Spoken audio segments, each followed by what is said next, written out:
All right, at 6:05, we'll call the meeting to order. I'll turn it over to you, Greg, for roll call. All right, Chairman Canfield. Here. Beecham. Here. Caldwell. Here. Crawford. Here. Spicer. Here. All present. All right, that brings us to item 2, approval of the agenda. Any changes or anything? I have none. I'd make a motion to approve the agenda as presented. No support.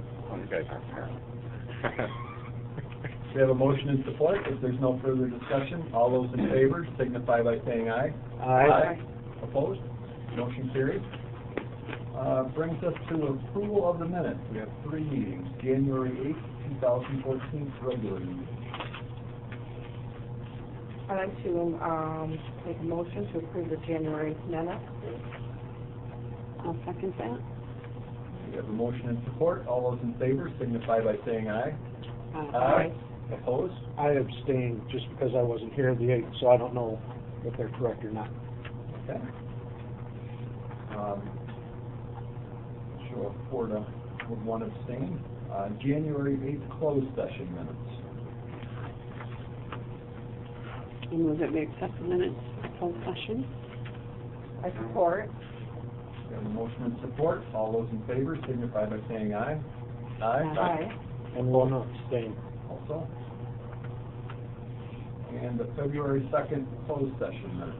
I would make a motion to approve the February 2nd closed session minutes. I'll support. We have a motion and support. All those in favor signify by saying aye. Aye. All abstain if that wasn't there. All right, that brings us to, There's also the- We had 4 to approve there. One was the special meeting itself, and then the closed meeting.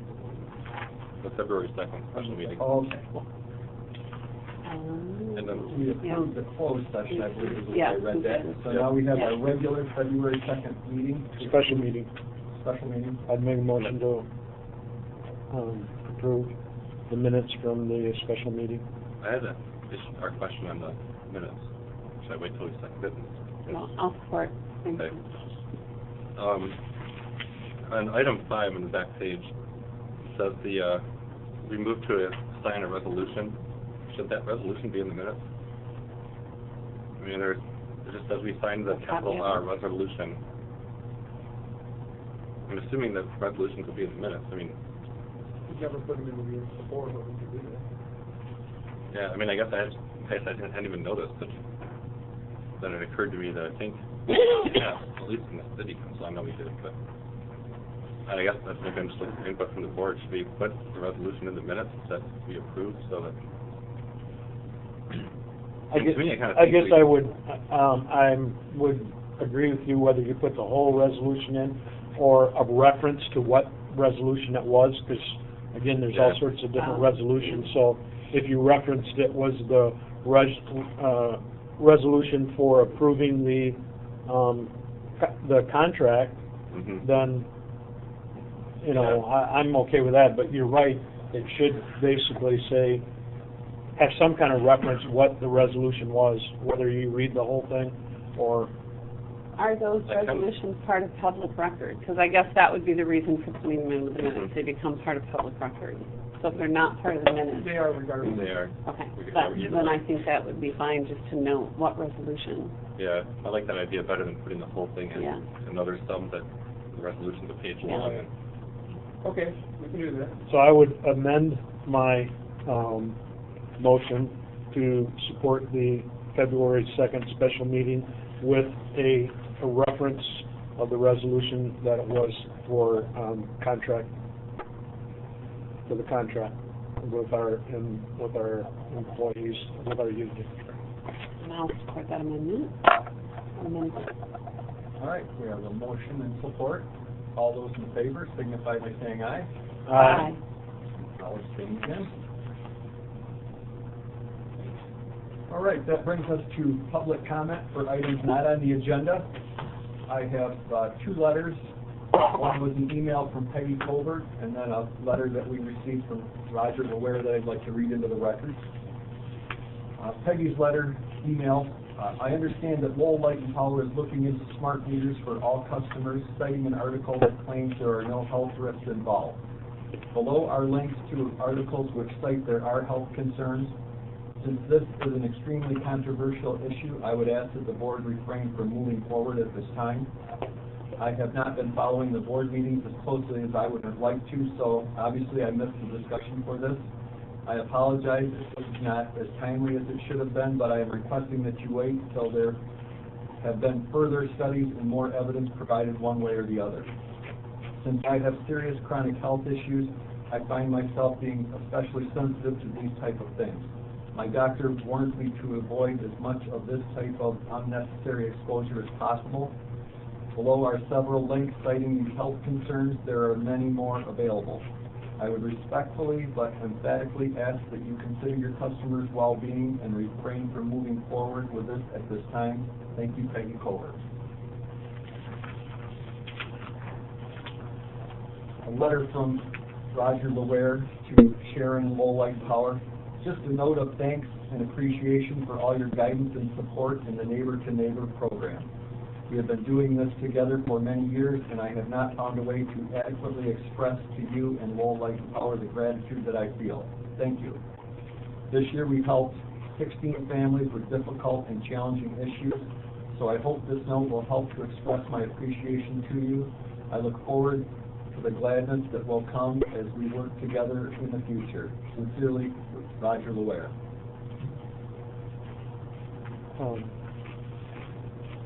I don't think it's appropriate at this time to make, when it gets down to board comment, I will have some response to Peggy's letter. Thank you. And having no public here, we have no comment, brings us to action items. Turn that over to you, Greg. All right. The first action item this evening with regard to a couple of transformers purchase. The memo explained in your packet. Basically, King is in the process of doing some multiple upgrades to their facilities at scale B and C.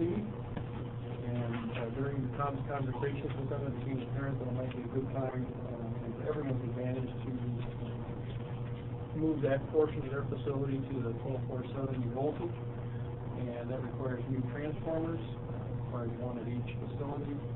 We received quotes from 6 suppliers. You see the quotes listed there. C&D Power Systems was the low bid, and normally we would accept the low bid. However, at this time, Solomon is not that far off in terms of price, $630 per transformer. We have a much shorter lead time, 4 to 6 weeks instead of 10 to 14. And for the difference in price, you have to go with the extra $630 per transformer to make the award to Solomon. It's also, Solomon has a similar transformer to those that we use, so the footprint is the same. We're supposed to work on our end to be able to install it.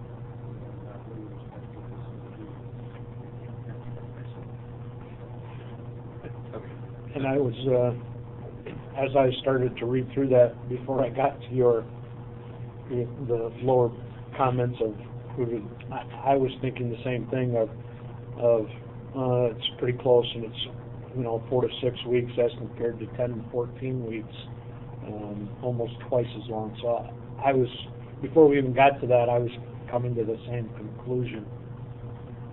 What's the importance of having them sooner than later?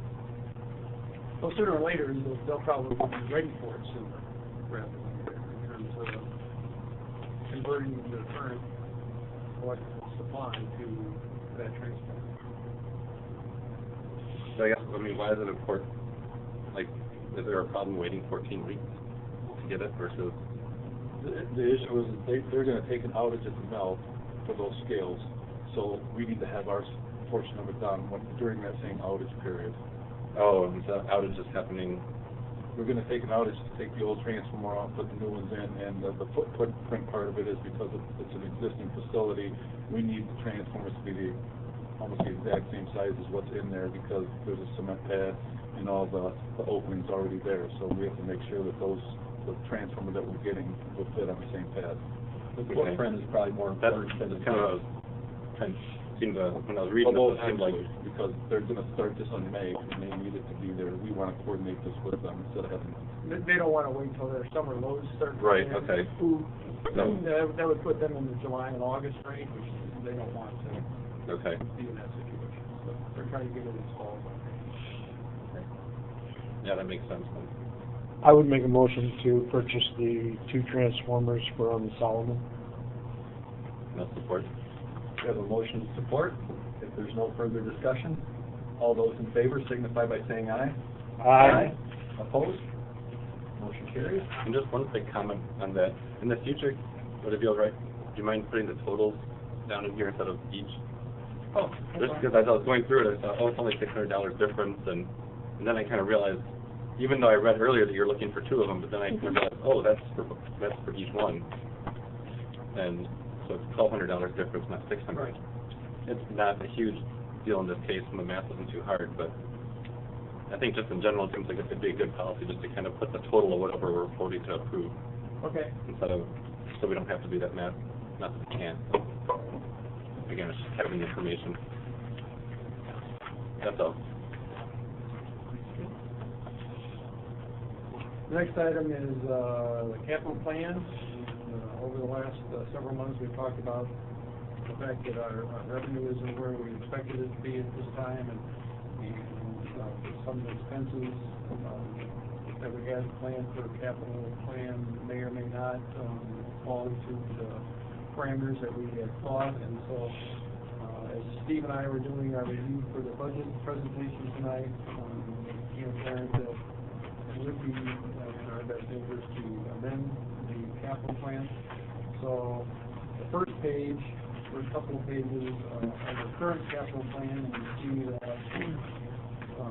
on the second line there was an amount remaining from fiscal year 2014 that we included in our capital budget for this year, $254,176.42. And in our post-audit evaluation, we did not have that amount left over.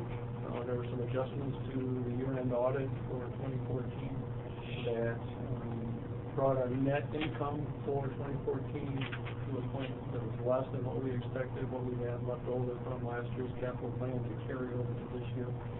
That coupled with the fact that our revenue is down and so our operating income is down also at the end of 2021.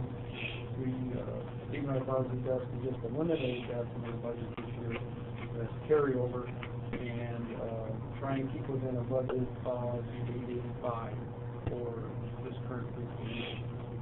So the second set of pages, the second 2 set of capital expense specific pages shows that with an amendment to the capital plan, taking out that 254,176.42 and revising our total available capital budget for this year to 885.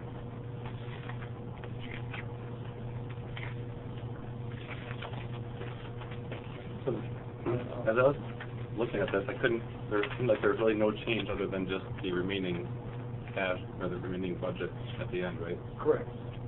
So we're just estimating what we have left, we don't have as much as we thought, and then on the second sheet where it shows the expenses incurred by project and what money is available to each project, then to get to that 207, we have adjusted that by project where we expect those expenses to fall in now for the rest of the year. So that's where the differences show up is by project, which projects we're allocating money to. For example, we won't spend $82,500 on smart meters this year. That will be part of that 254 that we're not going to spend. We reallocated some other monies. We're not going to do a system engineering for $15,000 to decrease the amount we're going to spend on the Ford CT. That's how it's been reallocated to bring that amount left down to the 207, 807. And what's the system engineering plan? System engineering are things that we do. We have an outside consultant that does engineering on the system for when we need to have special things, either move or changed around, or we have a new customer and we have to change how the power gets to them, or some of those system type things that need to have engineering done. So we're not gonna have that this year then? We don't have anything that we need to have now, we don't foresee anything, we just had it Okay. budgeted there as a placeholder, and it doesn't look like we're gonna need anything at this point, so we can not do that. Okay. So in terms of upgrades to the system or things that we had intended to do, the big difference is we're not moving forward this fiscal year with smart meters. That's the biggest factor. Okay. But in terms of our ability to move forward, making sure that whatever repairs, whatever improvements need to be done, this isn't going to It impact. doesn't impact that whatsoever. The other thing that it impacts is the amount of money we'll put into the second combustion turbine this year. There are the next stages of things in terms of getting that ultimately installed, that we will hold off ordering until next fiscal year. So it'll just mean a little bit. Okay. But that's not going to impact operation overall Not or anything? impact operations whatsoever. What was the, But remember, it's only, February? Well, 4 yeah, months away. that's true. Yeah. I mean, our fiscal year ends June 30th, Yeah. so it's not like, It's not a whole another 12 months, right? so what did you mean in the memo that said that the entire amount was not available post-audit? The entire 254,176.42, the amount that we thought we would have available as carry forward wasn't available. And I don't know what the exact number was, but it was about $100,000 less than, because of some year-end adjustments. Okay, so that's, okay, 'cause I read that as something happened during the audit that said this wouldn't be available. I didn't remember. No. Okay, so it's just due to the corrections from the audit. Okay, it adjusted this and that's, okay. Right. Yeah, I wish I had that audit with me, because I don't remember him talking about $100,000 adjustment. Didn't we have an audit report? We did get the audit report. I don't remember there being, There wasn't an adjustment that showed up in the audit itself. okay, It was part of the auditing process where adjustments were made right, yeah, you always do year-end adjustments, and that, that's normal. that turned out to be different than what the income statement was that we Okay. had for Okay. the end of June Okay. 2014. Okay, which is what we do.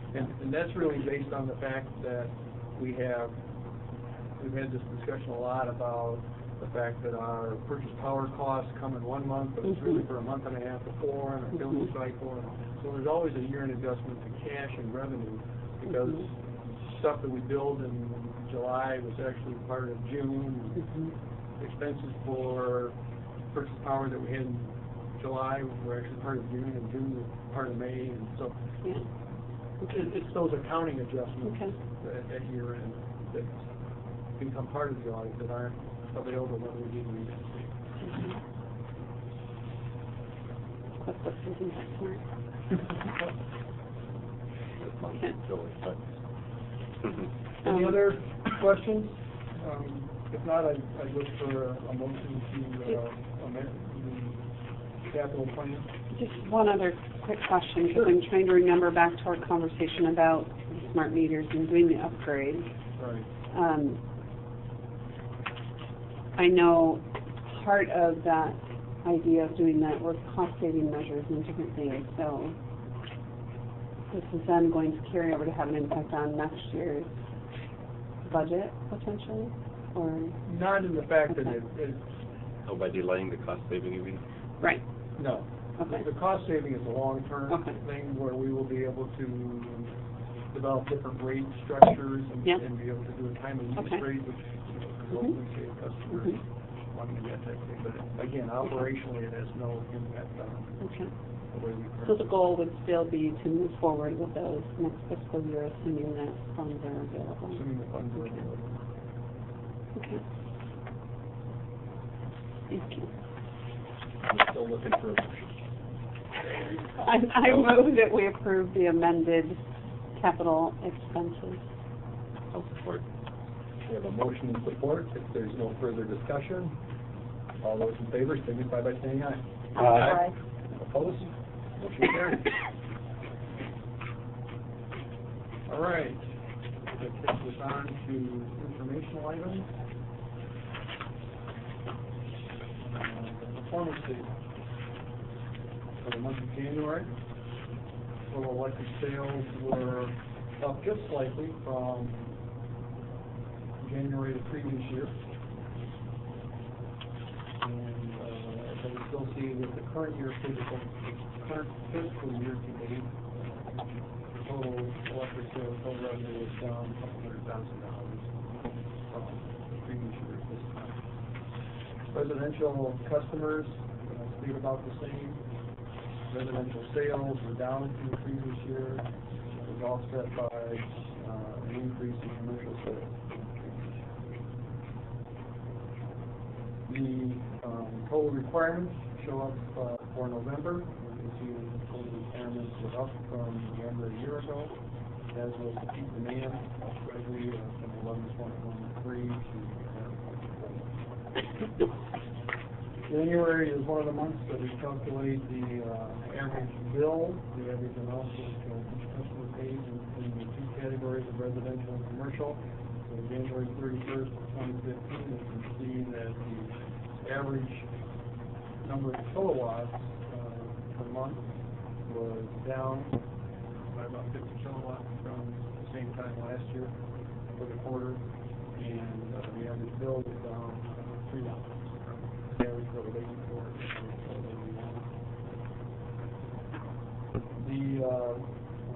The commercial was again just the opposite. The average commercial number of kilowatt hours used was greater than it was a year ago, and the average bill was up slightly from a year ago. So again, we're seeing growth in our commercial businesses, which is a good thing. And again, I think it's primarily weather induced that on a kilowatt hours compared by our residential customers.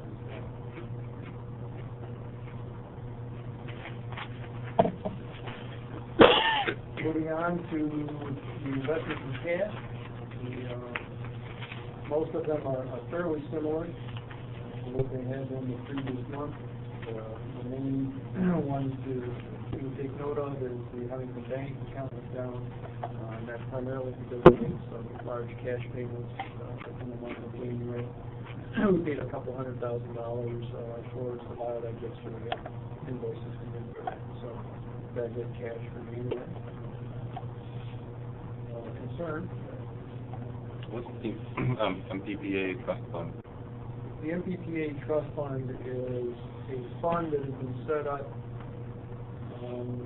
where individual utilities could put money that was either given back to MPPA and therefore to the individual utilities through lawsuits or through some other process that caused a refund. So we would put it in that trust fund at MPPA in case at some point in time a reverse situation came up and we needed the funds for something else. So the other thing, we have regular monthly charges with MPPA that don't fluctuate as much as the cost of electricity itself, the power that we purchase.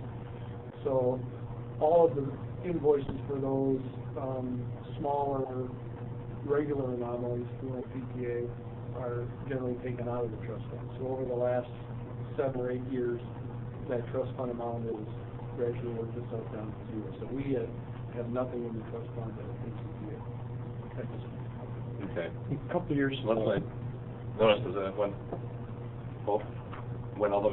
down like 130,000 over the last year. Right. And we also took, I think we took 100 out when we bought one of the combustion turbines. Right. Oh, okay. And that's what I was going to, Right. We do take some out. instead of having it sitting there and thinking, the board opted to use that money for that. When we look at the delinquents, again, a good month. It wasn't another zero month, but previous outstanding month balance was $104. The delinquent balance on inactive accounts is about the same as it was the previous month, and pretty similar to what it was a year ago at this time. And usually it's higher than, because it's billing cycle month after Christmas, one of the reasons that it's higher. The aging analysis was the same thing, higher month for the month of January, but that's very similar with what it was last year.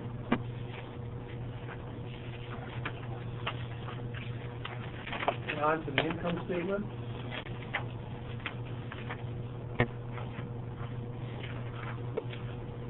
Income statement for January, now we're 7 months into the fiscal year. The revenue still shows that we're under budget. We're under budget again for the month of January. And that puts us in total now about $300 under budget in revenue for the year. This is probably the largest difference in budget we've had in several years. So Steve and I have been working diligently to try and find out why we were off so much from the budget standpoint. One of the impacts that we think is probably the fact that Sharon's been doing such a good job with energy efficiency. We have more and more people with CFLs and LEDs out there. Last year we did a number of businesses where we converted them from old T12s to new T8s or LEDs. If you get into Ace Hardware, you see that all their lighting inside now is LED lighting. So I think that's finally having an impact on the kilowatt hours that we use as well. Do we have a way to measure that? Or at least like go back through all everything that Sharon had done and just kind of add up what was the rating of the bulbs we took out and the ones we put in? We do it, and hopefully next month we'll give a report on what that is, and what it's been over the total 4 or 5 years that we've had the program in place. It's well over 1 million kilowatt hours that we've saved as a community over the last 5 years. So it does have a significant impact. So that comes out to like dollars per year kind of thing. Well, 1 kilowatt times 1 million kilowatts is $100,000. It's like 20,000 a year we're losing. So that's a non-trivial percentage of 20,000. Okay. Well, when you first started saying that, I was thinking, okay, it's probably a small amount, but then actually. The other thing that I wanted to mention about is we don't have any hard evidence on this yet, but for the last 4 months, for some reason, our losses have been high. They've been higher than normal. And we're trying to find out why that might be. There's a lot of reasons that it could possibly be. But we haven't been able to identify things. We're just bird dogging and trying to track down things. But normally our losses, on the average, if you look at the last 5 to 7 years, between the time that electricity is metered and we buy it from MPPA and the time we record the number of kilowatt hours we sell, we lose about 5%. And that fluctuates. Some months it's 8, other months it's 2. There's even months because of our billing cycle and the difference between MPPA and Lowell power that we actually record that we sell more kilowatts than we bought. But again, that's just a billing cycle. Over the long haul, it averages about that 5%. When we look at that long-range projection, we see that the past years really follow that trend. The last 4 months, we've averaged over 12%. So for some reason, it's doubled over the last 4 months. And normally, again, when we look at monthly trends, if you have a month like I just mentioned where we actually record that we sold more kilowatts than we bought, then the next month or the previous month was usually we bought a whole lot more than we sold, so they average out in pairs as we go through the trend in the history month by month. As far as I've looked back, I've never seen 4 or 5 months in a row where we had a higher than normal loss without some intermittent peaks going the other way. So again, it's an anomaly. We don't know why. We're looking into it. We've checked with MPPA to see if there might be something wrong at their end metering. We've checked with some of the new customers that we've hooked up, or some of the new meter packages that we've changed on commercial customers, and they seem to be operating fine. So again, we're not sure where the losses are going, but we're selling significantly less kilowatts than we might the last 4 or 5 months. That could ultimately explain why our revenue is really occurring. Do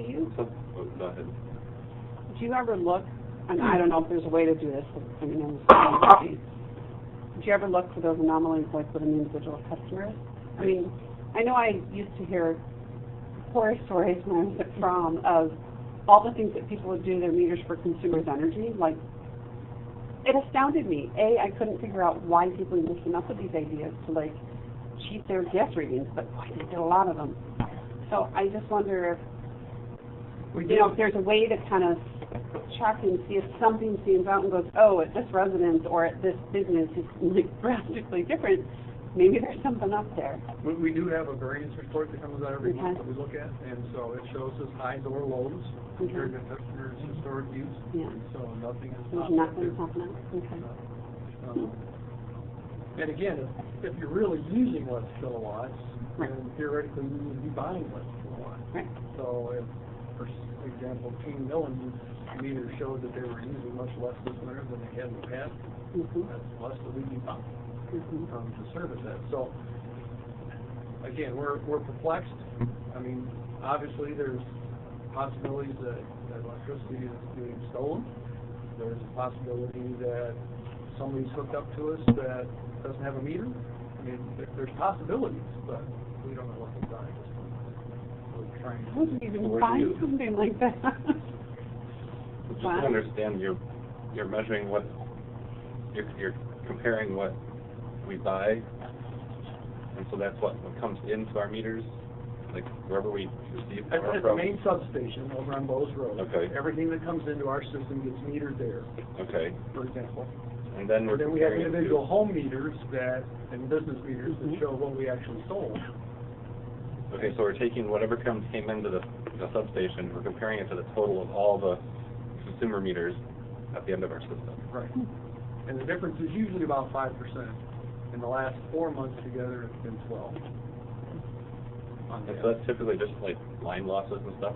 That's what that is. Just line losses and energy to just run across the lines. So, just wanted to bring that to your attention. So could it possibly be like I'm not trying to solve it, I'm just kind of wondering, could it also just be like a mechanical or some, not mechanical, what do you call it? If it were one transformer, it'd have to be a big one. Okay, it'd have to be some transformer that's set up for a lot of voltage. Okay, so it's not just like a leaky component somewhere that's somehow leaving electricity. Not to lose that many kilowatts. I mean, so that's why you're saying more than likely it's a unmetered output somewhere. Okay. It's a large volume of kilowatt hours. It wouldn't be much if it was a lot spread over all 2,200 customers, but we can't envision how that could be happening. Okay. So it has to be some other situation out there that is a large drain. I mean, it's almost like somebody went up to a main transformer, hooked up to it, stuck a rod in the ground, and grounded half the electricity that's going to that transformer. Okay. Except that would show up if that happened. Like, there was somehow, not that it would do, I mean, like a short circuit somewhere in the system that would trip something. Right. Well, so that's very smoke. Yeah. Right. All of that. Right. Well, how many transformers do you have? Just Hundreds. Oh, gosh. All those cans on every pole are a transformer. Oh, It all, I it all was thinking of trans, everything that goes into your house, every house, it's gotta get stepped down, and that's what Well, transformer that's an does. awful big heated swimming pool that messes with the drainage, you know, it's not, so just thinking, where would that? So anyway, Okay. just wanted to bring that to your attention. It's something that we're trying to figure out. What does 5% roughly equate to, like, Well, we sell the average? 70 million kilowatt hours a year. So it's 350,000 kilowatts. I guess in terms of like average residential home, is that like 5 houses? Well, the average house is 650 kilowatts. Oh, so this is a huge amount then. Yes. Okay. We're talking about 1 million kilowatt hours. Okay, so that's like, crazy. what, 500 houses or equivalent of 5,000? 500 houses. Okay. That was subdivision I put in. Sorry, I got to tell you. Yeah. I forgot to tell you what the- That's a really big swimming pool. That's like heating Stony Lake. Wow. Over the Wow. course of the year, I mean, over the. Yeah. So, I mean, it's not that much each month, Mhm. when you start adding up the months. Yeah.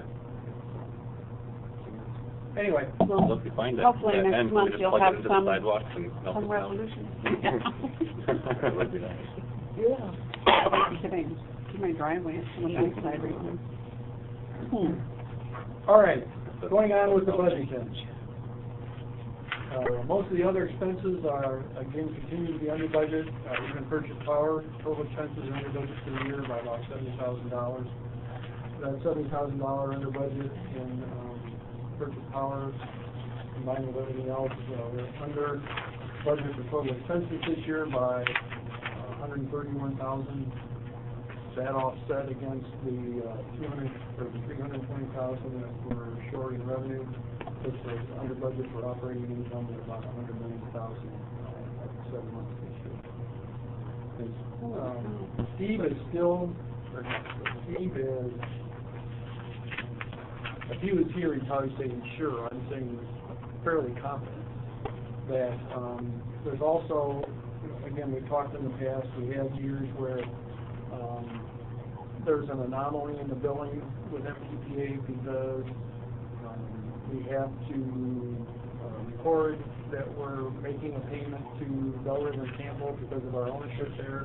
But if they're down for a lengthy period of time, we have to buy electricity off the grid. And so Steve thinks there's about a $200,000 anomaly there still to be reconciled. And this year, like, we lost $100,000 in that reconciliation last year. He thinks we're going to gain $200 this year. So even though it looks like we're going to be low on our operating income and net income, Steve is fairly confident that it's all going to come out in the wash, so to speak, by the end of the year. Because of that billing and because of the fact that Bell River and Campbell have been down, they had to buy off the grid a number of times. So again, I'm not overly concerned at this point, but we're proceeding with caution. We're watching our expenses, and again, that's why I think it was important to amend the capital plan. And we just want to make sure we keep everything in perspective as we go through these last 4 And then the loss you were talking about, the extra like 5 or 7%, that equates to like, I mean, wouldn't that be contributing to Yes. increased expenses like the purchase power? Because essentially Yes. we're buying more power than we need. Then we need, correct. So that's 5%. And it was $3 million we spent on purchase power, so it's roughly $150,000. Correct. Although it's only for the last 4 months, it'd be like that. So, okay, so that's adding like another 75 or so thousand to our. To the potential. To that, issue. right? Yeah. Okay. Yep. Have you, So that's kind of like the I&I issue the city's facing. It is. There's leaking water somewhere, and Very similar. gotta find it. Yeah. Exactly. we're leaving water and we're losing electricity. Somebody built a house and they just. Yeah. Or Built a few a houses. I don't Built know. a heated lake. So are you starting budget process yet for next year? We are starting the budgeting process. Given the numbers that we're seeing this year, is that impacting how you're thinking about your budget for next year, or are you feeling like, I mean, it's been another 4 months and it's all just not in the wash, but, It'll have an impact on it. okay. Anything else on the income statement? The nice thing is that it's still a net positive. I know. Yeah, So, Absolutely. yeah. You're doing something right, Yeah. so come up with that. it's nice to kind of have that, I guess, built in, that you can perform high enough that if something screwy happens, it's not gonna hurt you too bad. As long as you fix it, you know. As long as we fix it. Yeah.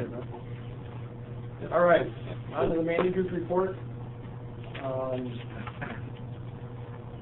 Couple of three things to talk about there. I tried to narrow down. I mentioned to you that there's a lot going on right now in the industry.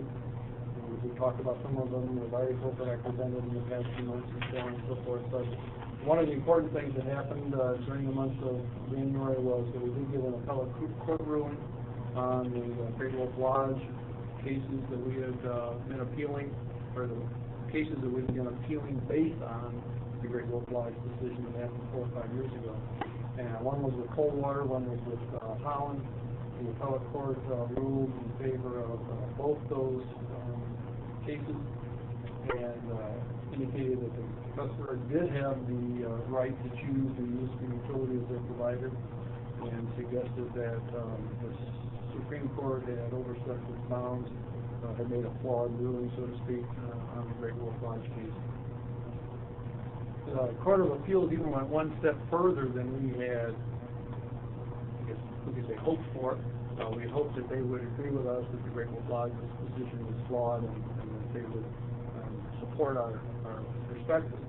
They went on even farther to say that not only did the customer have the choice in those particular conditions to select the municipal utility over the investor-owned utility, but they, in effect, someone could unhook their power today and then call the municipal utility around and say, we'd like you to conduct this, which is even a broader perspective than had been the case law that accumulated on this topic before. So you mean that, like, previous case law says you need to have time, like some kind of lead time before you make the switch kind of thing? Is that what you're saying? no, there had been, the case law before it indicated that if the property had not had service in the past, then the customer could choose. So if a farm split off 30 acres, somebody bought the 30 acres and wanted to build a house, and they could choose either consumers or low light power, they had the choice. That's what the law said. Okay. All right. The Great Wolf Lodge said, no, you can't do that. If the original home, the original farm was serviced by consumers, then consumers had the right to serve the new lot.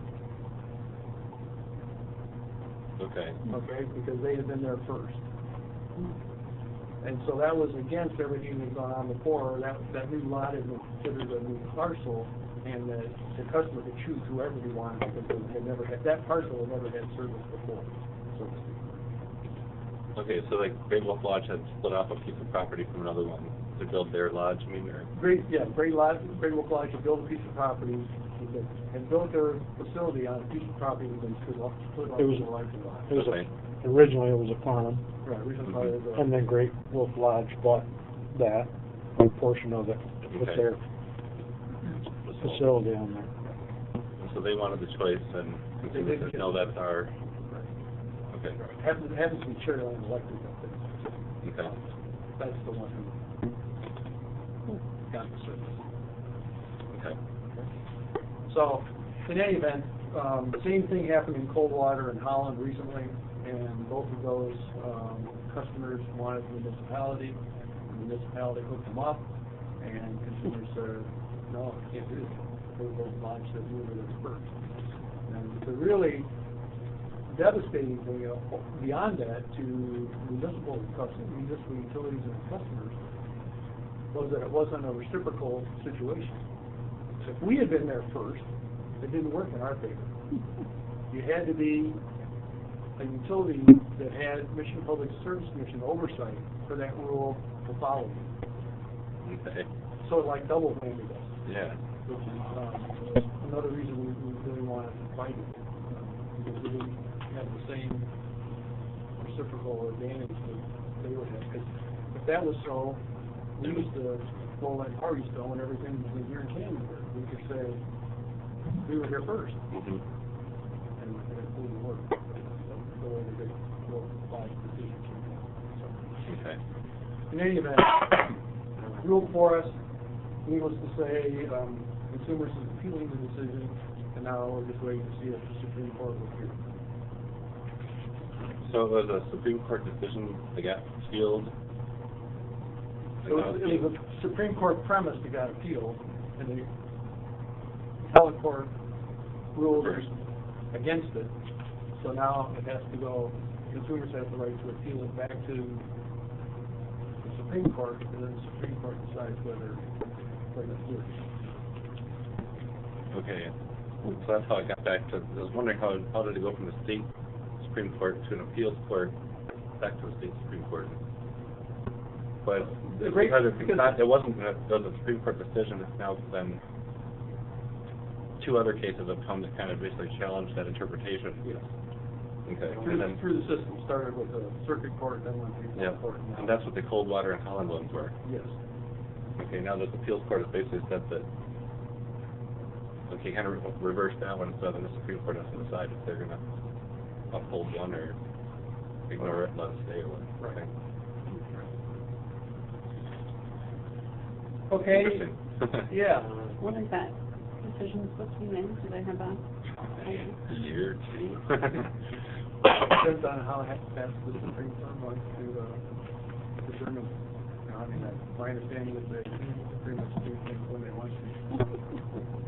There's not a time constraint like they have 30 days to decide.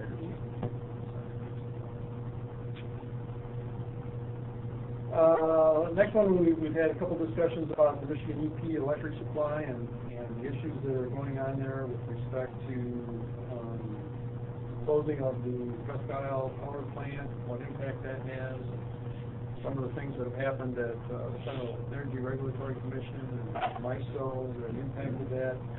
And we talked about, and we had a couple of letters that the governor had written, and the Attorney General had written, particularly to the Federal Energy Regulatory Commission, and the fact that the Michigan Public Service Commission wasn't having any success working with the Wisconsin Public Service Commission to try and fix this.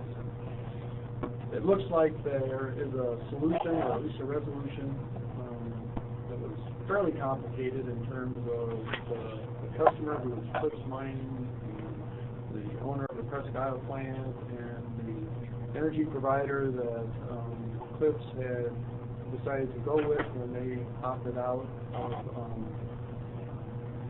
being part of the normal system of electricity provision up there. And so all those parties have appeared to work together to come to a solution. The Presque Isle plant will close. The electric provider that Cliffs had switched to will build a combustion turbine in the UP, and that combustion turbine will service more of the UP than just Cliffs, and everybody's happy. So it appears that a solution has been worked out.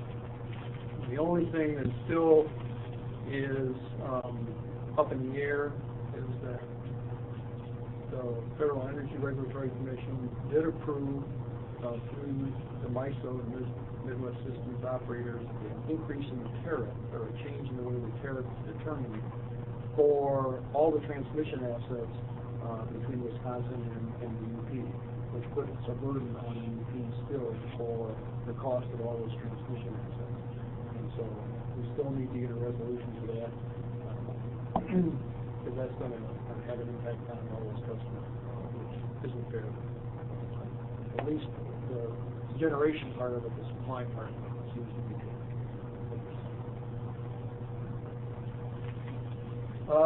Governor Snyder announces a new energy agency that will be starting shortly. It will include portions of current staff in the PPQ, Energy Efficiency, Michigan Public Service Commission, and the Energy Division of the Michigan Economic Development Corporation. And it'll be headed up by the Governor's Chief Energy Advisor,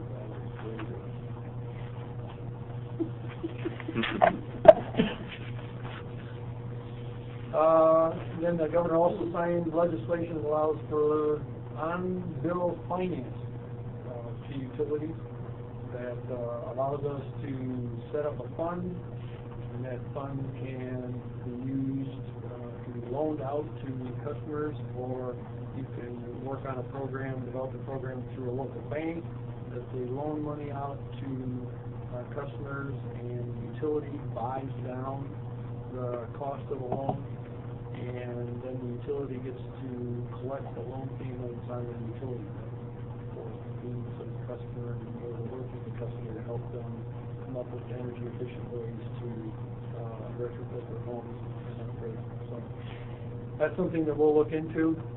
Nobody has really implemented it yet. There's probably a lot of sticky points between whether you work with a bank, whether you do it yourself, how you set up a trust fund, who's responsible for determining whether somebody qualifies for it or not.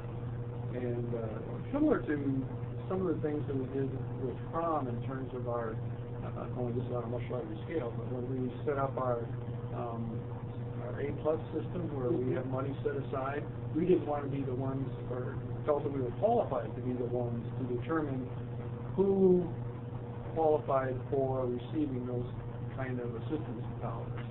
There's a whole other process based on average income and family need and all those types of things that we're not experts in.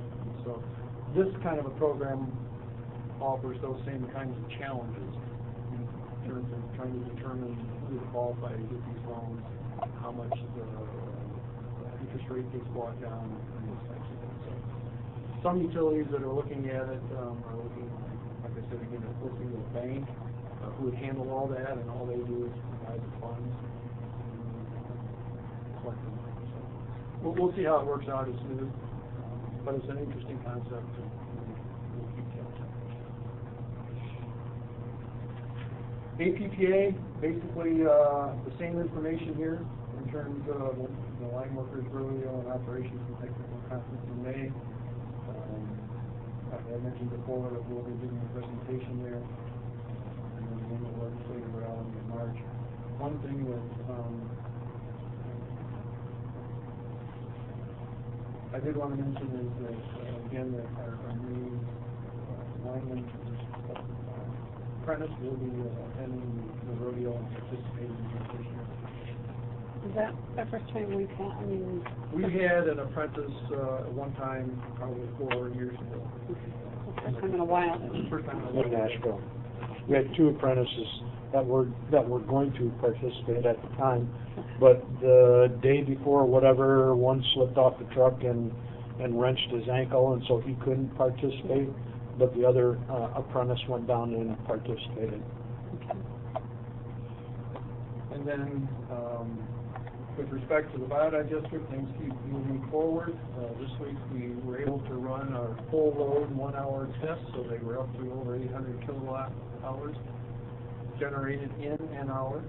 And so that was a full load test. We were able to submit that through NFPA to MISO, so we should be able to get capacity credit for that for this upcoming year. So that was kind of like a mile marker to get that accomplished.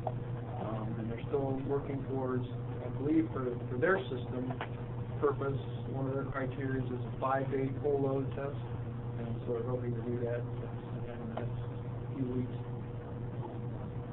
We also started taking most of the waste from Lighthouse this week, and I know most of you may have seen or heard that Lighthouse's holding tank imploded yesterday.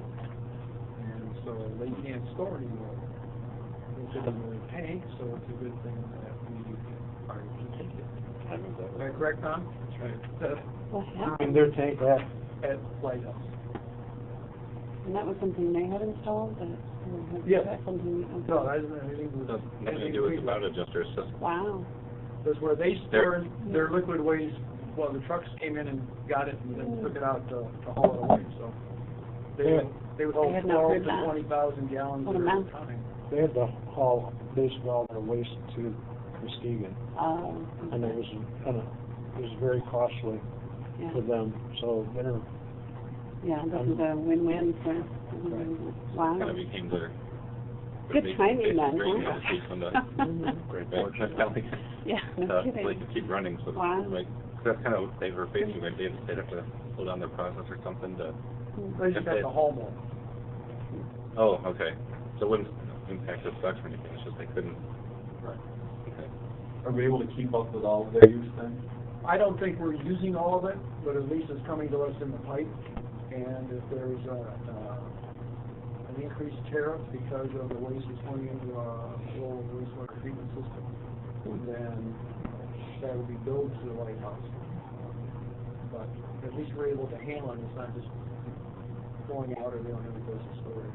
They don't have to rebuild their tank, then they can just scrap it and move on. A part of the system, as I understand it, Tom, and you correct me if I'm wrong, but they did intend to keep the storage facility in case we went down. They would still have a place to store it. If they couldn't, they had to shut the valve that comes to the valve for some reason. So I don't think that would be the case. I'm not sure whether they're going to repair it or not. They might do something to repair it that is less than what they've used in the past, but something that would hold a minimum amount for a day or two or something. But worst case scenario, I think, as I understand it, we can pass the liquid through if we can't use it. They just pay a higher rate because it is over their DOD threshold. One place that is right. That's my understanding. We're on the same page. So the pipeline is complete. The pipeline is complete. We are getting the.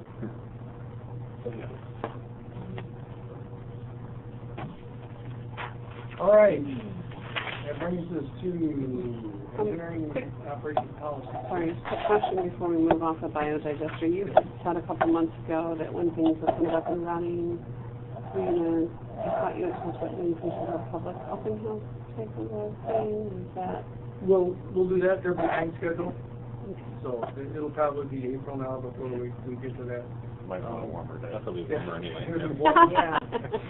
We did have a good article, I think, last week in the Ledger. I think they did a pretty good job of it. In fact, they had the wrong engine in the caption here. But other than that, anything else on the biodiversity? We're making those. I think Tom gave me a number today. It generated about 88,000 kilowatt hours. I gave it to you, so I don't remember what it is. About 88,000 kilowatt hours. Out of your brain. 48,000 kilowatt hours. That's great. Good, real good. 48,505. He really didn't give it to him, I think he just told it to him. His file cabinet is up here, mine's down here. That's great. And things are going well, no major issues? No major issues. No one's complaining about, no one's complaining about the smell, no issues in there? there is no smell. Yeah. Well, I know, but, you know, some people can be very sensitive. Tom had a great idea. He had somebody come by that was offering to help us by taking his liquid waste that came from a garlic bread manufacturer. And so the waste really smelled good, like garlic bread. Have you ever driven past Gold? You drive by the expressway, you can smell that garlic plant. So, Garlic bread plant. Tom thought if we took the garlic Wow. waste, then it would smell like an Italian digester.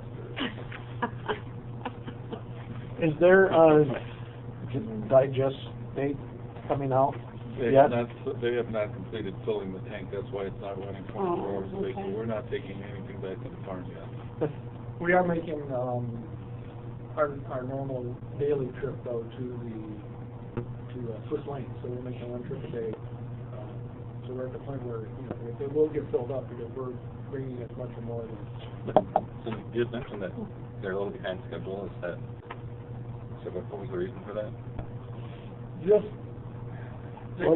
everything's been. The pipeline, I mean, that in construction, they had to stop the pipeline because it ran into that Rubble. rubble in yeah. the ground, and so they had to do some So, I mean, just normal Yeah, normal. construction contingencies type thing. And some of the things were actually, as you look at it in retrospect, it turned out to be a positive thing.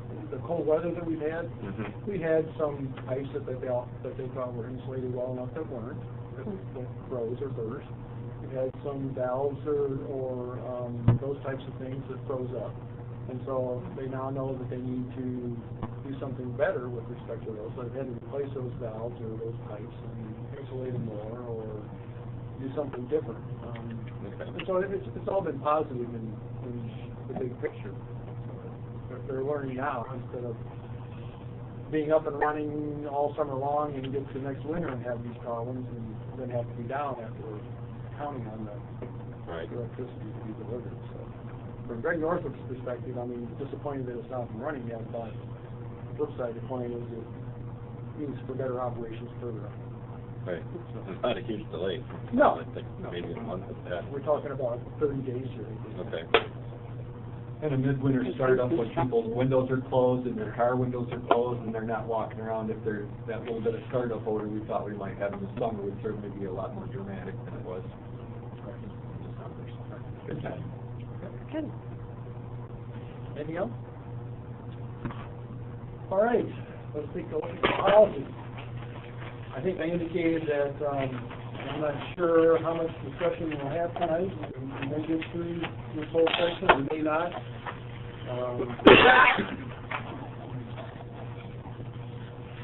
We can play by ear here as we go. I do have budget information to give to you as well, so we can keep an eye on it. We don't have to go through them all tonight. Some of them are complicated, some of them are maybe difficult to understand. We'll start with policy 6.1. And Tom, I'm going to ask you to help as we go along and indicate why some of these things we do, why they're needed, that's what's the reasoning behind them, and so on and so forth. This first one is about line extensions and serviceability, and we really talked about when we provide electrical service and indicates that we're going to provide managed service to all classes of customers in single phase, 60 hertz, alternating current, 120, 240 voltage, and we could alternately offer 120 and 208 if that was something that somebody wanted. We also have the availability of 3-phase alternating current, and where that's required to meet the capacity needs of a certain establishment, a certain facility. And we may times have to install additional facilities to provide that 3-phase service. And we talked about, we determine what our revenue margin is on it, and that potentially if it's more than we would normally, if it's going to take more than it would normally cost us to provide service to a customer, then the individual, the establishment or facility may have to contribute an aiding construction cost and set up a contract with them to do that. And we added in that section that we'll be payable when it is. So we're not asking for it up front. We're asking for it when we actually get that situation we want. And C, an aiding construction payment is required for cases where the customer requests a service at a voltage not available at the site and there is sufficient capacity with another available voltage to service his needs. So if he wants some voltage level, simply because he wants it, the customer, when we've been able to provide them sufficient voltage to service their needs, then they would have to pay for that upgrade. That's really that. And then item D, we're covering in another section down in G, so we suggested that we eliminate that. E talks about primary line extensions required to reach a property of a new customer and normally constructed on a public road, right-of-ways, or within dedicated utility easements adjacent to the public road. We crossed out about areas outside of that because we prefer not to do that. there were times, and we have places in this community where we have utility lines running through people's backyards and not at property lines, and it makes it very difficult to get access. And so we try to move away from that. We hope everything, or we intend that everything's just going to be on property lines or in right-of-ways where we don't have to worry about access. Item F, any additional facilities required section, we incorporated into G as well, just like we did D. And item G then says a need construction payment may be required for any service, materials, and/or construction required for that customer beyond the Lowell provides. And that basically replacing sections D and F. D and F were kind of specific instances of the same concept. And then item H, we're suggesting be eliminated, basically because of the situation that occurred when multiple delivery points for single customer combined with a single meter coming to the customer.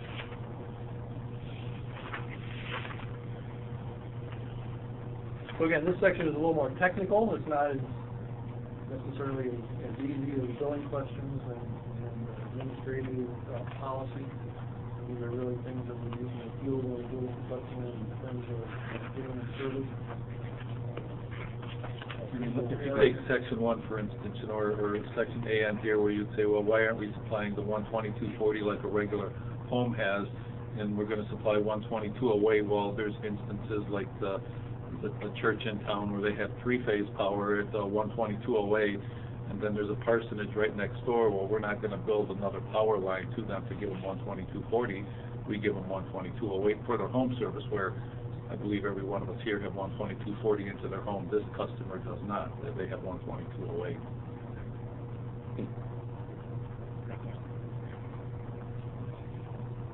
Interesting. Because I like in general that trying just to simplify the policy. Yeah, I felt like it kind of minimized some duplication and repetition. I see my whole notes. Mhm. Good, right? Good. I read it all. I thought it was good. Okay.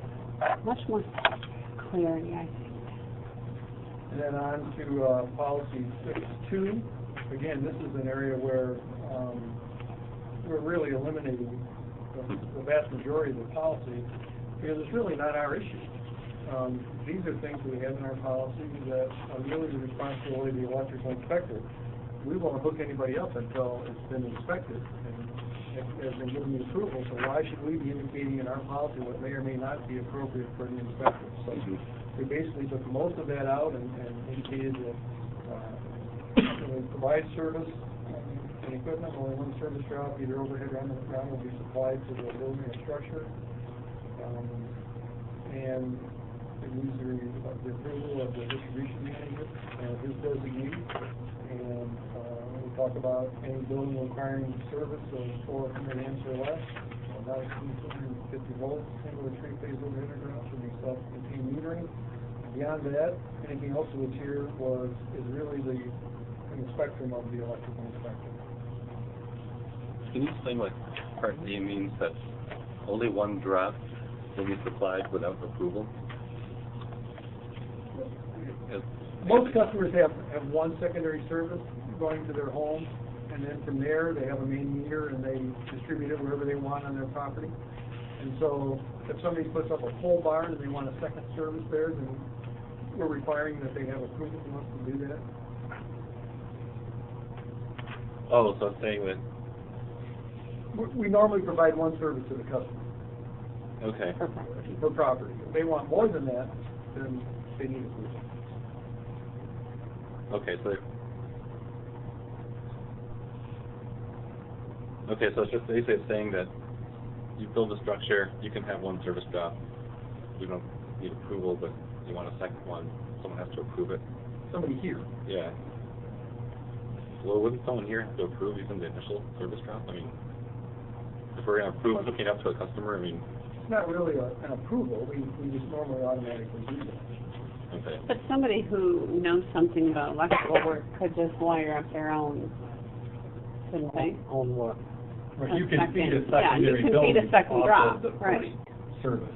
And part of it too, you can't, I don't think you can have two services to one building because it's a safety issue if the building's on fire and the fire guys pull a meter off and it's being fed somewhere else, then there's still live electricity in the building. There's a safety issue there too. Okay, yeah. That's just a tough sentence to tumble around, but I get it now. Anything else to add there, Tom? No? Okay.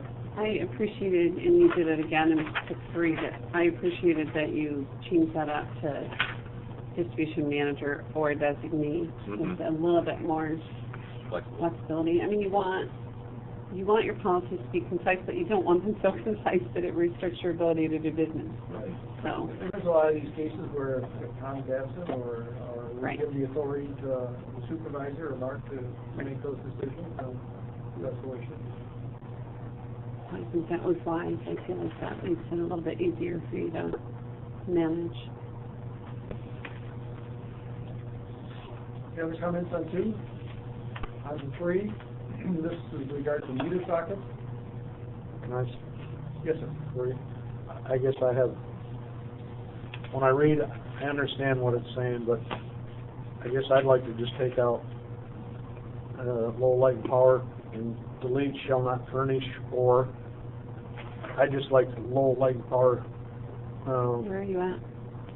Right Oh, at at the top of 3. The reason why is because all of a sudden you go furnish, and I'm going, wait a minute. When I got my thing, I had to come down here. I had to get the meter socket and everything from low light and power, which if you go down further, then it says that for the convenience of the customer, like low light and power shall make available 100 amp or 200 amp services. But when I read the top, it says we're not going to furnish anything, So to me, it's like maybe it's just semantics. I'm going, you're not going to furnish it, then you must not have it. But that's not the case. You do have it if you go down further. So. What we're trying to say is we're not going to give it to you free. Right. So I guess I just say low light and power will not participate in the cost of the meter sockets. Okay. Because you are making them available, and when you start saying you're not going to furnish them, Yeah. to me it's like Yeah. all of a sudden, It's wait a minute, like you they're don't not have them. available. Right. Okay. That's I understand true. that. I mean, and I'm sorry, what was that last one? No, it's not for all meter sockets. We supply 100 amp and 200 amp meter sockets. We do not supply meter sockets for multiple dwellings or businesses. So that's why we have residential meter sockets. That's why I believe that's there. Because when they go down at the end. so you are furnishing meter sockets for. We're just, in that first line, Tom, we're just taking out the word furnish or. Low light power shall not participate in the cost of meter socket, meter centers, or repair parts. We're just taking out the word furnish or. And then the third sentence still is okay, where it says all meter sockets shall be furnished and installed by the customer. Right. Just so there's no confusion. I mean, I was when I started to read that, I was kind of confused because I'm going to go, wait a minute, I got my meter and my socket from low light and power, but it said you weren't furnishing them. So I understand what you're saying is you're not gonna participate in the cost of it. You will. They are available from low light and power. That's all we're trying to say. Right, Tom? Yes. Okay. Does that make sense? What I'm saying, or am I just a Fruit Loop? No, I think that makes a lot of sense. Fruit Loop. No. I think both. No, I think that. Victory turn. I think that makes a lot of sense. I don't think I Gary agree with Beecham's a fruit loop. Just for the for record. the record. More of a Cheerio. All right. So low light power shall not participate in the cost of meter sockets, meter centers, or repair parts. Meter sockets shall be suitable for the application intended. All meter sockets shall be furnished and installed by the customer or his agent and shall be included in the equipment inspected by the state electrical inspector. Not the state inspector, but the Cascade Township inspector. You just want to say electrical inspector instead of state. Okay.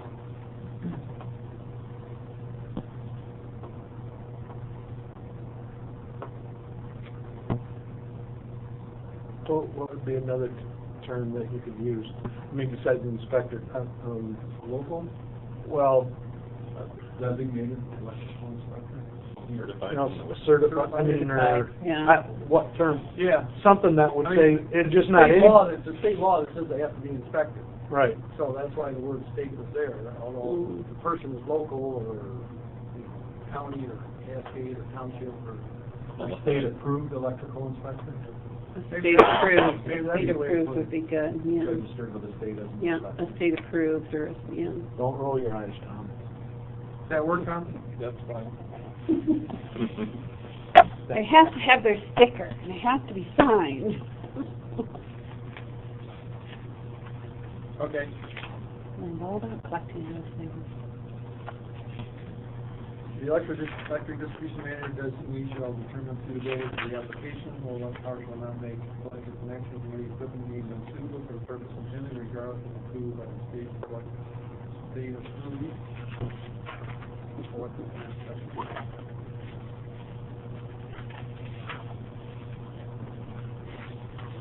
All commercial single-phase units are to require a lever bypass unit. The 400 residential single-phase units are to require a lever bypass unit. What does that mean, and why does that need to be in our policy? It's a lever. I mean, we guess we could just put that in our procedures, just like the specifications. It's so you can pull the lever and it'll stay connected still, and then able to pull the meter and you don't turn the power off to the home or the business. Oh, okay.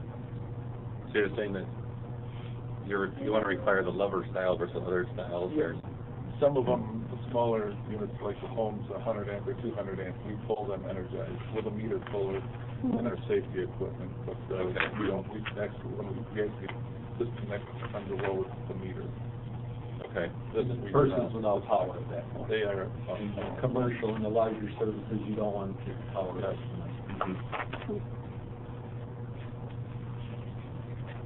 Okay, so all you're trying to say is just that there's a certain style of Meter style. bypass that, It's a, yeah, that you standard. want. These applications. Mhm. Okay.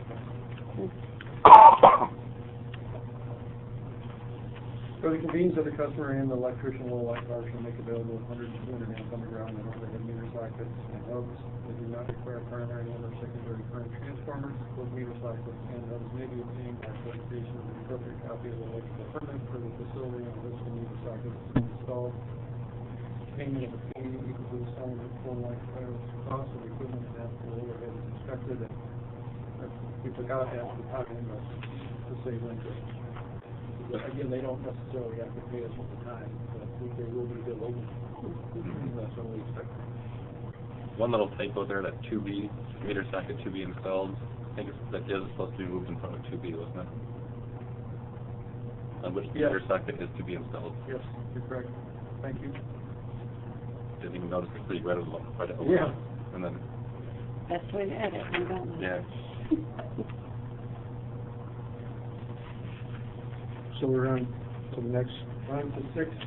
Well, okay, six so my already question, did, I thought. right, so my question, For this.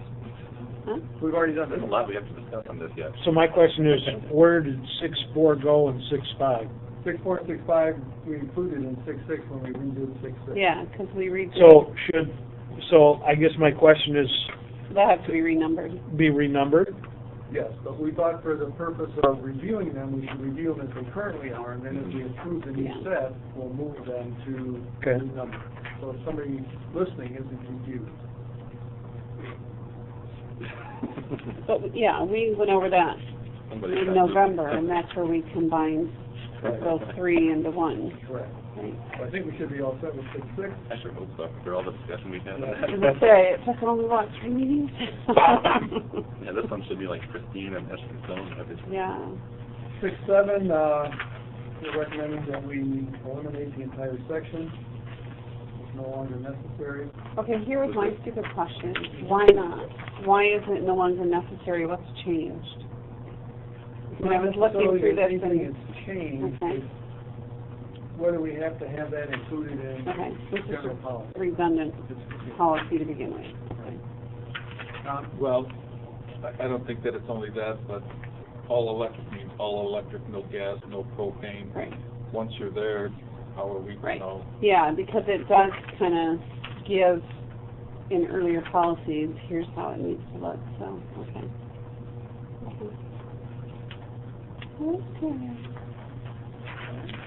I just wanted to clarify that. Okay.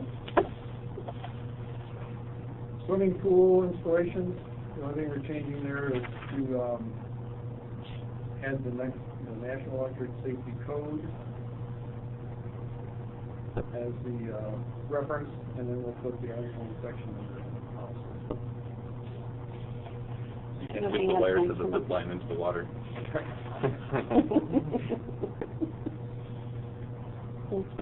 Policy 6-9, again, we're, recommending that we delete the entire section. Again, What was that this purpose is of not that? something that we can police or control. What was the intent of that section? Just somebody having a powerful, like instantaneous load kind of thing? Is that Right. you're just trying to say, hey, don't spike our system kind of thing? That's possible, but we have no way of knowing that. Okay, so that's why we're just getting rid of it. Right. I mean, it's a good idea, and Yeah. we hope people will do it, but how can we police it or control it? Mm-hmm.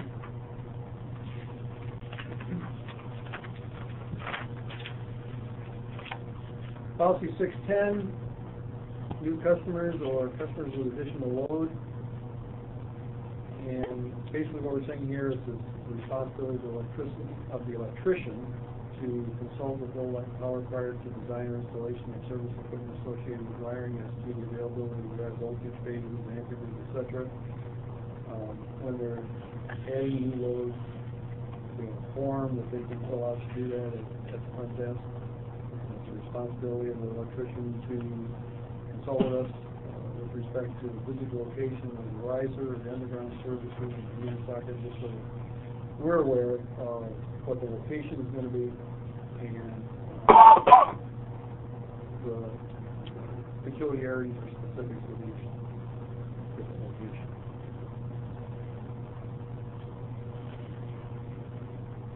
Really not much change there. If we have no way of policing 6-9, so we're going to take it out, how can we police 6-10? Because here we have to have advanced, we're going to go on through the... So you're going to physically see that, okay. So if the electrician hasn't filled out the paperwork and then they call and say, hey, you need to come do whatever at that point. And that's when you show them this and say, okay, we're going to sit down and go over your design. Okay. Okay. We do this quite frequently with customers. They'll have a building up already, and then they'll say, we want power. And we say, well, let us know what you need, and we'll see if we can get it to you when we order the equipment. Gotta get that out. So, It's amazing, you know, so they expect us to run an extension cord across the well, street, right? you know, it goes back to the people flip a switch and they expect the lights to come on. When they build a new building, they expect to be able to put electricity up to it. You know, in some cases, they don't ever think about the fact that maybe they're building something that we don't have ready access to. As you can see with King Milling, that's why we're getting ahead of that game, is because there's long lead times to order transformers. We don't have transformers in stocks always at that size, so you know, if you already have a building there and ready to have a transformer put in, you might wait 12 weeks now to get one. So it's about to get in contact with us. And we've had that happen recently. Oh, really? The building's done and they do like, sorry, we don't have the transformer we need to do that for you. So they've had to wait several weeks before they could start their business there. Not in our area, but one time I was traveling and a house just south of Calcasta on 130, right on 131, and there's big power line, you know, and everything. They built their whole house with a portable generator, and then called and said, we're ready to hook up the electric, and they said, okay, we have to bring it in from this, and it was going to be $85,000 to bring it in because those were not Oh, those are line, Mission and, lines, okay. and the guy said, I can't afford that, so they converted their whole house to, propane, lights, refrigerator, and then they had a little power shed. When they wanted to watch TV, they'd have to go turn their generator on, but again, they built it just thinking they could get electricity, and it was 90% done, and said, okay, we're ready, and they went, okay, as soon as you send us a check for $85,000, we'll get it right to you. And You gotta think the electric's been working on that, else would have known. well, I think it was built by the homeowner. Oh, That's the okay. thing, if you're using a licensed person, you would assume they have the Yeah. information. But it just happened recently out north of town where somebody had a verbal to bring in electricity with an easement, and when it was all said and done, they couldn't get it, and so Greg and I both worked on this house, and that they had ended up having to go to another landowner, which meant bringing it in from a much further distance and cost them a considerable amount to do that. So, I mean, those things happen. I didn't know that. Whenever you guys do retirement, you should write a book with all the good stories you've Definitely, definitely. Stupid things that people do. Yeah. All right, on to 611, service reconnection requiring inspection. Pretty straightforward. Talks about electrical service being restored, reconnected after an electrical inspection. One thing we changed at the bottom was the word will to may. There are circumstances where may be required, but always a true.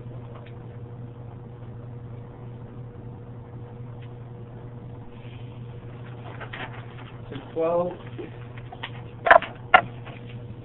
This really talks about the contribution and aid concept that we had in some of the earlier sections, and what Lowell Power will consider as the cost that it would contribute to a service. So, for example, our residential customer, that normally cost us, and the number we had in here before was $620 to hook up a regular overhead service.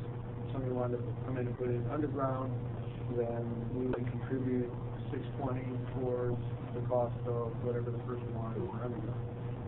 So all we're saying here is that we're going to determine what that number is. We're going to revisit it. This is 8 or 10 years old. Not confident that that number is 620 or 2,500 is the appropriate number. So you're going to put an actual number in there, or are you going to just, or are you going to leave to be determined at the time of, you know? I think that- we'll put a number, and then we'll say, unless circumstances, you know, some of the verbiage that we've used in other sections, what circumstances indicate that cost of time and materials will make it more, something like that.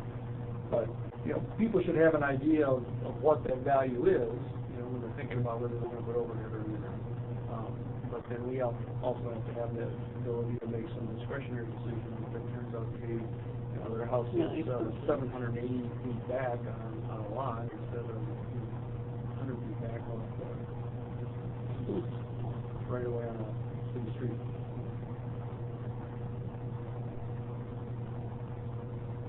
Okay. 6. So I guess that goes on to the next page now. There's some other places there where we're putting some different numbers in terms of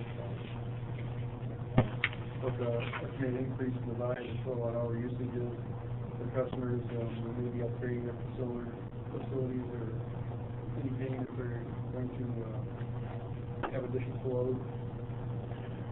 We try and get an estimate of what that'll be. Try to get an estimate from them, or they tell us what they're doing. We try and determine the estimate ourselves of what that will be, and if there's any construction costs involved. We can build that on an estimated cost of additional electricity. we base that on profit margin for us in the 12-month period. I have a question on that last paragraph where it says sole discretion of LL&T, may be reviewed after 12 months of service. Do we do any of that? Would it be? We're not, that's not something that we have, Okay. we have set up on the system or anything to automatically review after 12 months. We historically rely on this variance report that we have to Right. do every month to show the differences. And that's something that we talked about, whether we should try and find a way to flag these so that they would come up automatically at the end of 12 months and review them. Would there be a way to pay attention to that differently with the smart meters? Or not necessarily? Something more of an internal necessarily. process. Yeah, it's still a still has process to- of okay. us looking at it from a billing and usage standpoint. I mean, I suppose there's a way to set a smart meter data signal Yeah. up that says, whoops, somebody's got grow lights going on here or something. That trips a signal. I just wondered if it would be beneficial as a, and I wrote myself a note as I was reviewing these, and then we did this as a practice. And Right. would there be some benefit in that? There could be, and again, we've had discussions about it. And would it The be worth number of the times time? that it pops up. And I'll go back and we'll, Steve and his girls, and we'll talk about that again and see if it's worth the effort to pull those every year. So try and find a way to flag them on the system. Okay.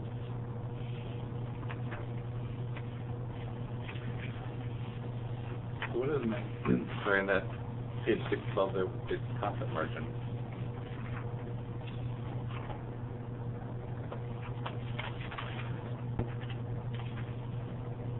So are we technically a non-profit? The profit margin, and maybe that's not the right word, is the cost of the electricity, the cost that the amount that we charge over and above the cost of the energy itself. So a person's rate is based on the energy component, and it's based on the administration overhead component. Okay. So the profit margin, quote unquote, is, so that's probably not the right word. Surplus works better in the nonprofit arena. Surplus or, Okay, yeah. I like what Jim said. okay, we'll come up This with doesn't that. Really even a we just surplus, don't really though. have confidence, so. That's not really a that's good really word. Operating margin? How about operating margin? Yeah, that works too, yeah. I think And it's the operating. can't, instead of saying operating, Surplus and operating I was gonna say margin. operating margin, can't you say based on the operating cost? Operating. But, I don't know. We'll play with that. Yeah. Yeah. I'm sure you'll It's- you'll Yeah, come up with a good word then. yeah. Yeah. Anything else?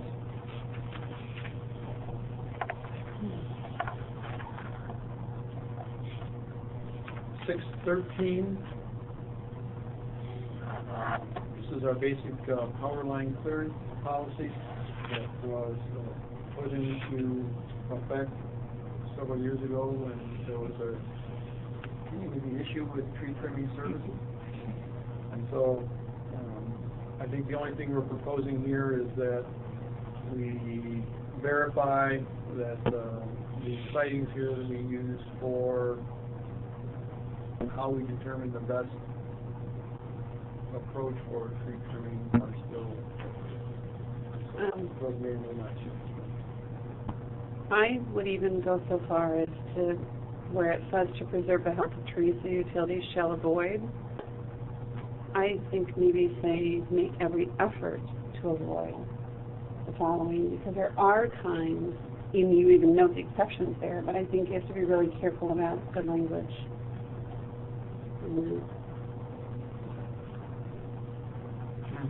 Because that's part of what causes, Conservation. yeah, confusion and dissatisfaction with certain individuals. And I have some questions on the next page, which is part of that. Right. Where you get down to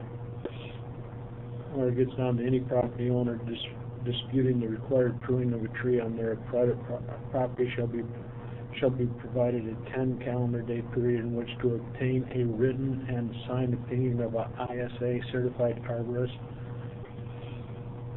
I could take one in 10 days. Well, the arborist, I guess my question is, and I don't know that much, when does the arborist just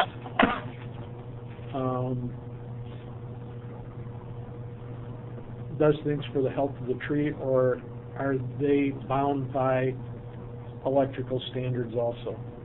Meaning that if you're getting, where it says the opinion will specifically state the lesser extent of pruning required in the arborist's professional judgment to eliminate the potential electrical hazard for the duration of the utility's normal trimming cycle. I mean, and I think when we got back to, 10 feet, I mean, I was part of that whole, and I was upset the way we were trimming trees, so it's not like I wanted to go in and just hack everything off, because there was times where I looked at, can't we go, because there was a couple times where there was a perfectly healthy, huge oak tree, and it was like, can't we go take the lines? It was up at Foreman and Hudson, because we had determined that at some point that corner needed to be reworked anyway. So, but anyway, our former policy and former manager just, nope, we're cutting it down. My question is, in this, does an arborist take into consideration, that guideline of 10-foot roll and all those types of things, or are they just specifically for the health of the tree? My understanding is that what the arborist would do is, based on the need of the utility, determine what would be the most appropriate way to trim. Okay. So, And I think that's good. for the health of the tree. So if we normally go 10, and he says, well, it would be better for the tree if we only went 8. That's his opinion on what he would think would be best for both sides, for the health of the tree. So that's my perspective on how this is supposed to work. We've never had a situation where we've had to do this, since I've been here. But that's my understanding of the policy about it. So we don't actually have a distance requirement. It's just a clearance to provide for 3 to 4 years of growth. So a slow-growing tree could be closer to the line than a fast-growing tree. Is that? In theory. So I guess that's what the arborist would do, to say, well, how do I trim this to provide clearance from the lines for 3 to 4 years with minimal impact to the tree? And then that's the basis of their judgment, not the line doesn't need to be that far away. You can make it closer. That's not Right. it is. And again, this was the policy that was put into effect, back then. Mhm. We probably aren't following this policy explicitly at this point. We're probably trimming less because we're doing the trimming ourselves, and we're keeping track of it, and we know where we're trimming and what we're trimming, and we're okay with not butchering the trees and maybe trimming a little more often. We're able to do that cost effectively. So, from my personal perspective, I think it's good to have this criteria here, Mhm. but we usually do less than that. And it's still safe enough. That's up to our, and that's one of those things that's at our discretion, but we could go up to the growth that we would expect in 3 to 4 years. Okay. So and if I might add about the 10-foot rule, if you were to think a 3-phase line here, a single-phase line 10 feet away, the tree could be 100 feet up and we're only 40 feet here. We could be having the line on this side of the street and trees over there is nowhere near gonna contact that power line. That's not to say, you know, if there's a storm and it takes that tree and goes this way with the wind, it's gonna take that power line down. Now, you know, people can't say, well, why did you trim that tree? Well, it's a 100-foot tree and our lines are only at 40 feet and it's on the other side of the street. We're not gonna do that, you know, so we kind of use our judgment with that as well. And like Greg says, we'll drive around town and we'll see. I mean, we'll do parts of town that we know are that are needed, but we'll see a certain tree by a line, and if it's, you know, touching it, we'll go back 2 or 3 feet, and that's it. And then if we have to go back there the next year, we'll do it. And if there's like a dead ash tree or something, you know, close to the line, would you ask them to take them down in case we will. It over? If it's dead. Okay. Which makes sense. I just want to say I've had 2 experiences in my many years of living in Lowell where trees had to be trimmed, and I was very pleased with the way the staff handled it. Like last time was when I was at Fromm and they came in and asked, there were some trees down by the pond that's on our property, and they came and asked about cutting them down, and they actually said, you know, ideally we could do this, but ideally we would like to actually take these 2 trees down. And where they were, it didn't matter to us. And actually some people were really happy because one of our clients got a lot of firewood and they were thrilled, and they came out and, I mean, everybody was just really good to deal with, so I just wanted to mention that. 'Cause And I think that's important. And I think that's because our staff is doing that. Whereas before Greg came, we were outsourcing our tree trimming. Yeah. And we were spending anywhere, depending on what year, but we were spending between $175,000 to $300,000 a year in trimming, and they're, you know, and our employees typically live in the community, they're in the community, and so I think it's a big plus to having our guys trim the trees, and that's part of in a lineman's handbook, you know. Yeah. So I think that's important, the way that it's handled with people makes a big difference. So I just kudos to the staff for being good at that. Thank you. That's the way we want it to be. We want it to. So, I know you've got this highlighted. Right. So is the 250, is that what we're currently doing, or is that something you proposed, or? That's what we're currently doing. You wanted to verify? Pardon? It says verification and/or change of highlighted areas needed. So are you expecting to change that, or are you just trying to verify that? We're just verifying. Okay. I mean, that situation hasn't actually occurred very often recently. Okay. This was something that we did, again, back during the massacre, or whatever you want to call it. It was a mess. And we gave, you know, a couple of substantial donations to the Ivy Board. I think it was $8,000 a year for 3 years or something to cover that. But again, working with the city and working with the Invest Garden and the trimming process and all that type of thing, when we moved to this situation, hardly ever arises. I can't remember the last time we had we're in a position that we need to improve that $250 because the tree was taken out. Well, but then the Arbor Board on the other side of it, at least the way I understood the Arbor Board meeting on Monday, I'm still learning that thing. But, you know, like the Arbor Board goes on and offers the property owner a tree if something happens where they have to, you know. So it's not like we're not trying to, as a community, we are trying to take care of those issues for people. So my next question, are you looking for us to approve this tonight, or are you going to give us a new hard copy and then approve that at the next meeting? That's the way I'd like to do it. So we review it, we talk about it, we go through it, we make changes, and then we'll bring you something back with a clean copy. Take a quick peek at it one more time before we do. That's my preferred process.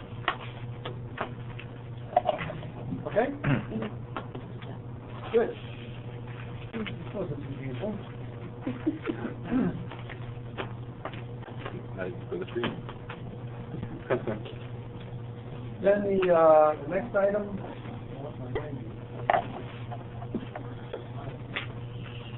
Next item is, Operating budget. operating budget.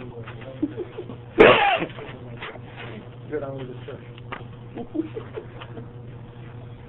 What we've done in the past, and not everybody was there for previous budget cycles, but what you have in your packet is a copy of our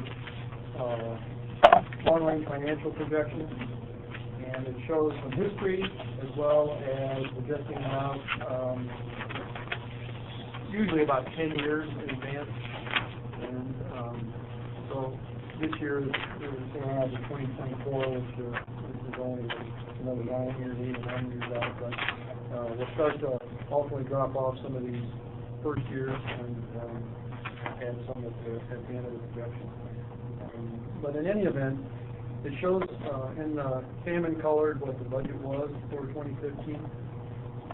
And what I've included now is what I project that 2015 year to be based on the information that we have now. And again, it's early. We only have 7 months worth of data. A whole lot of information can transpire that would change this in the next 5 months. So what we're trying to do is give our best stab at it now, and the projected 2015 year end is what we will use as the basis in the model to form the projected 2016.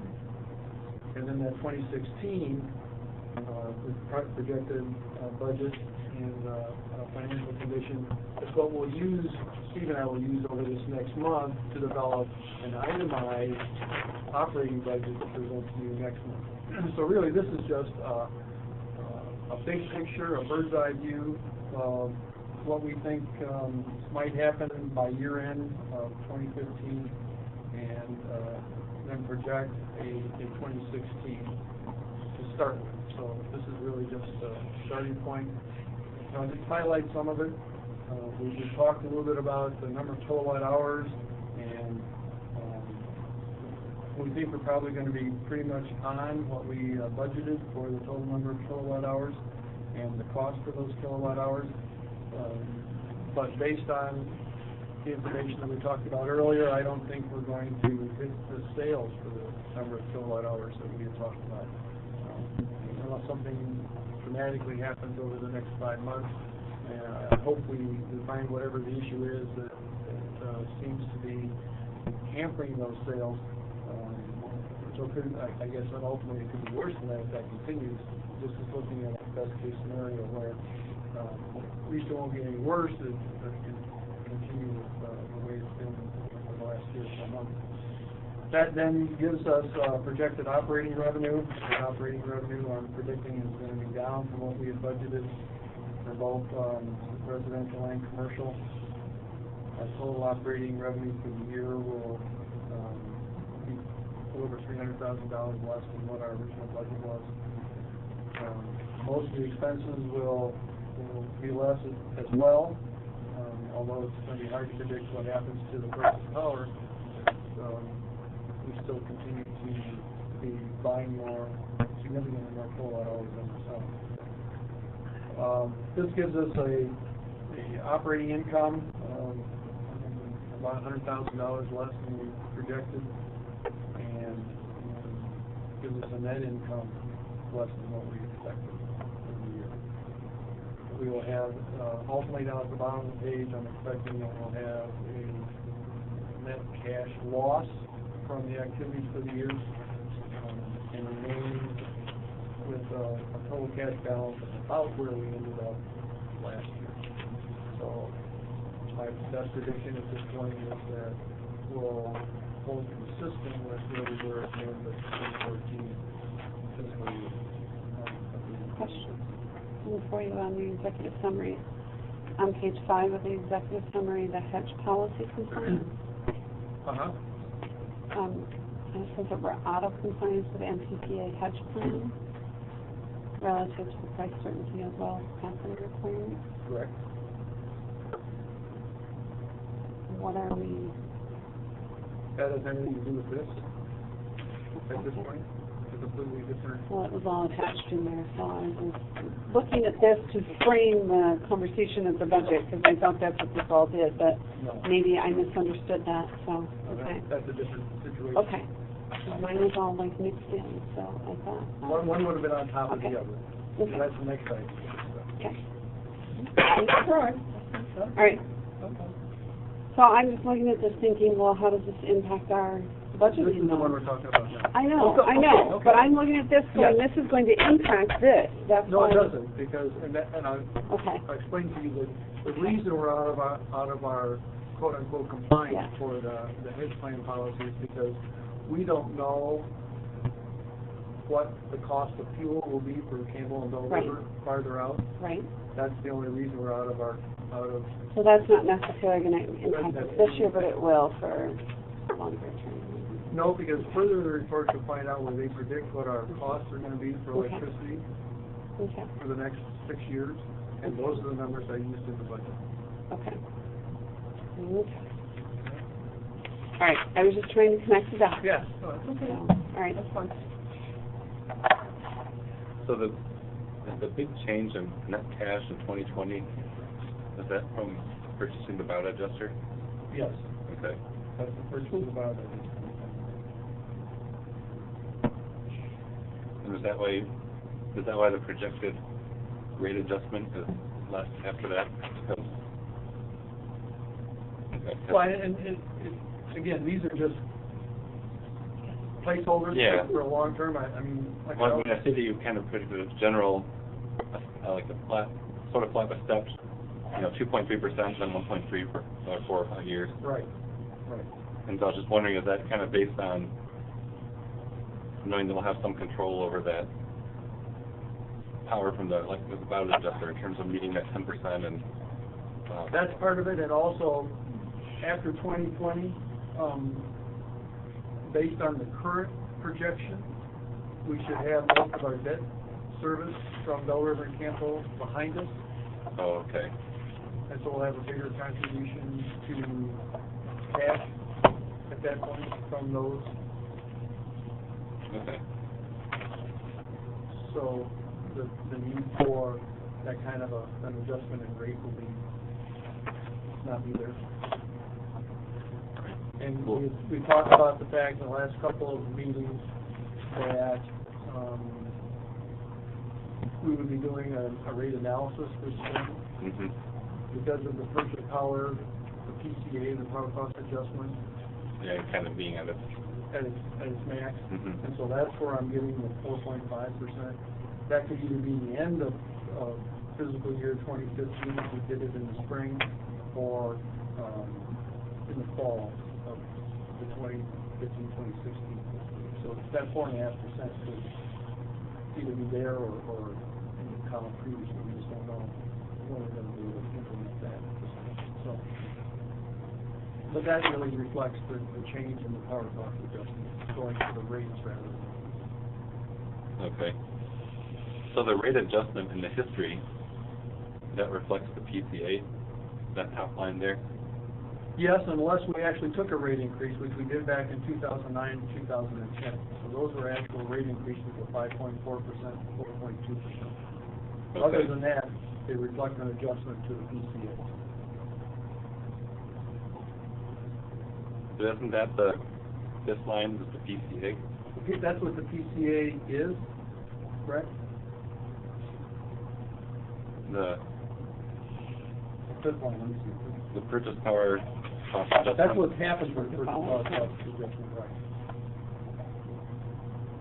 Oh, so that's the change in it. The change in it, correct. Okay, and so that 96, whatever, 0.7% change. Reflected about a 1% in overall rates. Right. Holy cow. Because it went up from like 0 to 0.9. Right. So that's, okay. I That's just what wanted to make sure I read this right. So that's the PCA rate itself is part of the rate adjustment in this table. Right. And then that percentage is just showing the change in that adjustment. Right. Okay.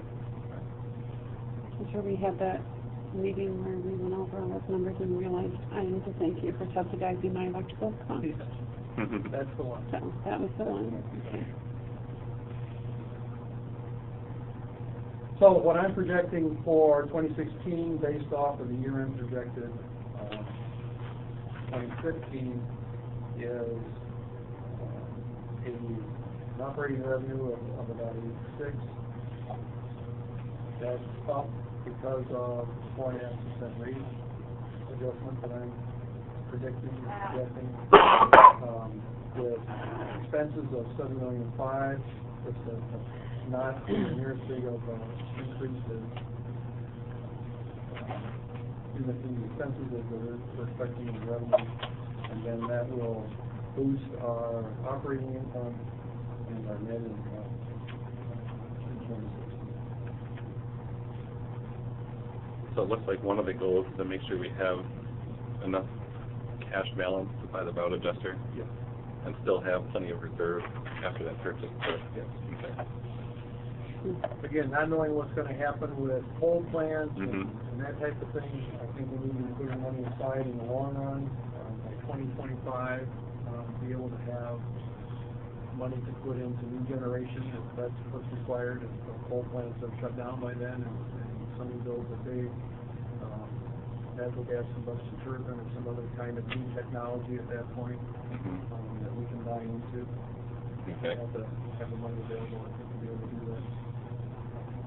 Prudent to be saving towards that. Mhm. The other option is, the biodigester might be so efficient and do such a good job for us that we want to double the size of that. Mhm. So we have to have revenue available after that 5th year, and after we've operated it for a year or two. Say, okay, we want to double the size of this, we want to triple the size of this, whatever we want to do to that facility. And also looking at potential additional, mandates in terms of, Right. you have to be prepared to handle it. Still think it's awesome that we talk about stuff 5 to 10 years ahead of time. I mean, that, I wish we could do more of that. It's hard to do, I know, but There's so many variables. yeah. And I mean, you're not really trying to predict, you're just trying to plan, like you said, for Right. if we need to do this or if we have to do that. And Right. it's kind of good to know that that's the plan, that by 2025 we're trying to make sure we have enough cash to prepare for a new investment in power or whatever we have to do. Before you leave, Drew, I did grab. Andrew's breath. Yeah. It shows the purchase power, kilowatt hours, the projected sales, the total revenue, and the total expenses. And I tried to put them all in the same graph so you see the basic trend going in the same direction, and obviously the upper two increase at a higher rate than the lower in terms of rate of increase. But the trend is the same direction, and we're trying to get a smooth one. The red there is this little anomaly that we're seeing right now. A dip, you mean? The dip. That's the loss thing, okay. So the greater difference between the green and purple lines, because we're trying to build up that Yes. delta Yes. revenue The over difference expenses. between revenue and expenses, we're trying to gradually build that so we have the cash